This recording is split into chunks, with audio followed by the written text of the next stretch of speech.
I very much enjoyed the Ahsoka finale as an episode, but I do feel like it felt more like a mid-season finale than a season or series finale.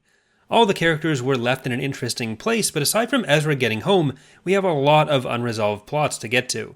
It seems like a safe bet that we're heading for a season 2, but whether that's the case or we're heading to the resolution of some of the arcs in Dave Filoni's movie, there is going to be a long wait ahead. My expectation was always that Thrawn was being set up for a longer arc where he's a longer-term villain, so I didn't think he would be taken care of over the course of Ahsoka, but I wasn't expecting quite so much to be left open with other elements of the story as well. I'm definitely looking forward to Thrawn showing off why he's such a threat to the New Republic, which I feel like for a lot of people who are new to the character from either not having read the books or watched Rebels, they may not understand why one blue guy is such a big deal. The way Thrawn himself responds to Ahsoka shows that he's still very concerned about the threat that Force wielders could pose, which makes me wonder a bit about how he really feels about relying on the Great Mothers and the new army of Night Sisters he seems to be about to resurrect.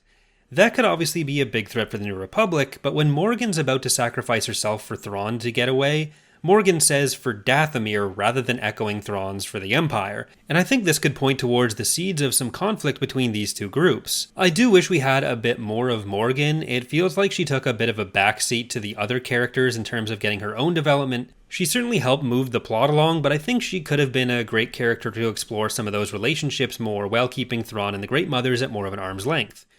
This is something that was done really well in the original Thrawn trilogy, where Pellaeon was our eyes in the Empire, and he gave us some of the tension between the standard Imperials and some of the things that Thrawn was doing with different methods. And those methods were a lot less extreme in how they diverged than having a whole army of Night Sisters would be. Pellaeon could definitely fill that role again, but I think we'll probably need and probably will get someone more on the Night Sister side of things, even if that person turns out to be more of a protagonist.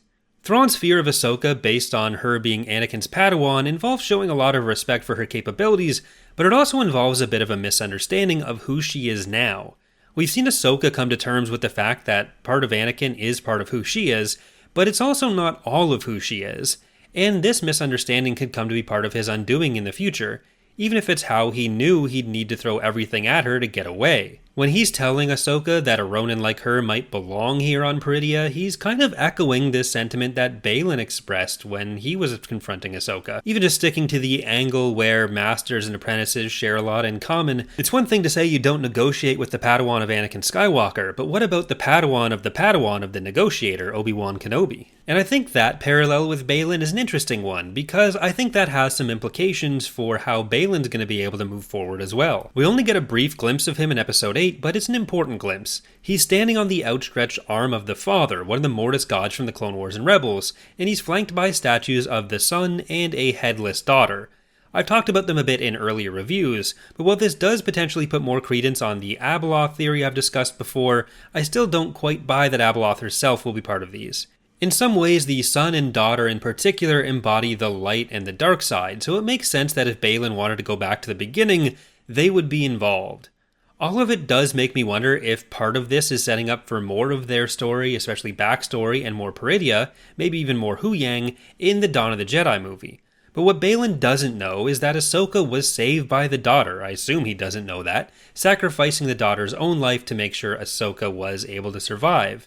And this has made Ahsoka a bit of an avatar for the daughter, which is why Morai, the owl we see flying away in this episode, follows her around all the time.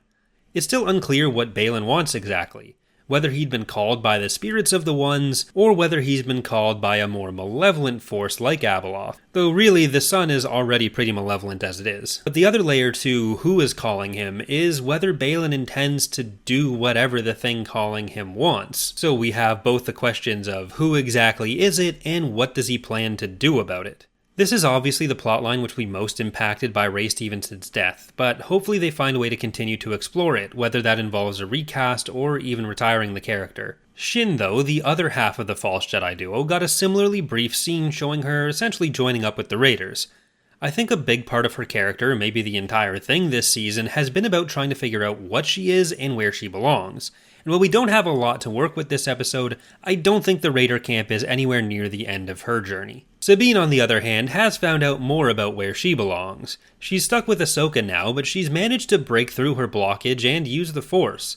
She helped with the door, maybe, but then she definitely managed to pull that lightsaber to her and helped Ezra jump.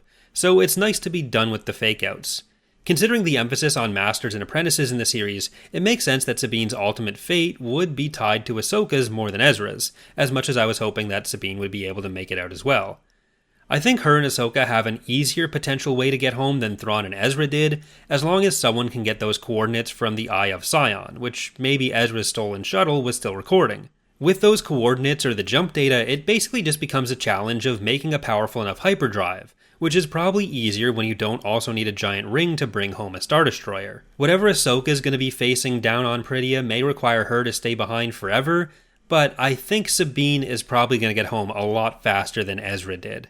There is also the potential that whatever Mortis God nonsense they're going to be involved with will allow them to escape home, given there seemed to be some weird messing around with time and space when Ahsoka, Anakin, and Obi-Wan visited the home of the gods, or just maybe something with the world between worlds. There was some resolution between Ahsoka and Sabine on how they were able to find Ezra, but Ezra still remains kind of in the dark about how they got there. We were kind of putting off that conversation, and I thought we'd be heading towards it when Ahsoka was joined with them, but now they're separated and it still hasn't happened, so I'm not sure if we're really going to be resolving that either. Seeing Ezra get to make a new lightsaber with Huyang was a lot of fun. I think those two characters together are an interesting duo, and I did like having all the references to Kanan thrown in as well. Ezra was able to show that he's a really competent Jedi while also keeping a lot of his humor intact, so I really enjoyed having him in the show, and I'm glad we'll be getting more of him going forward. Part of why I think highlighting the Kanan relationship is important in these shows, aside from just the master and apprentice relationship that he had, is because he's probably the most likely person to be training Jason over the next little while too. The Ezra, Chopper, and Hera reunion was really nice as well, though I wish we had a bit more of it, and I do wish Zeb had been there for it, though I'm sure there's plenty more to come with Thrawn back in play.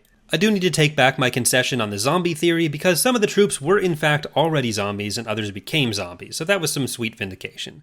Ultimately though, I had a lot of fun with Ahsoka, and I think it's probably a good sign that my biggest complaint is that I wanted more, even if it'll take a while to get to that point.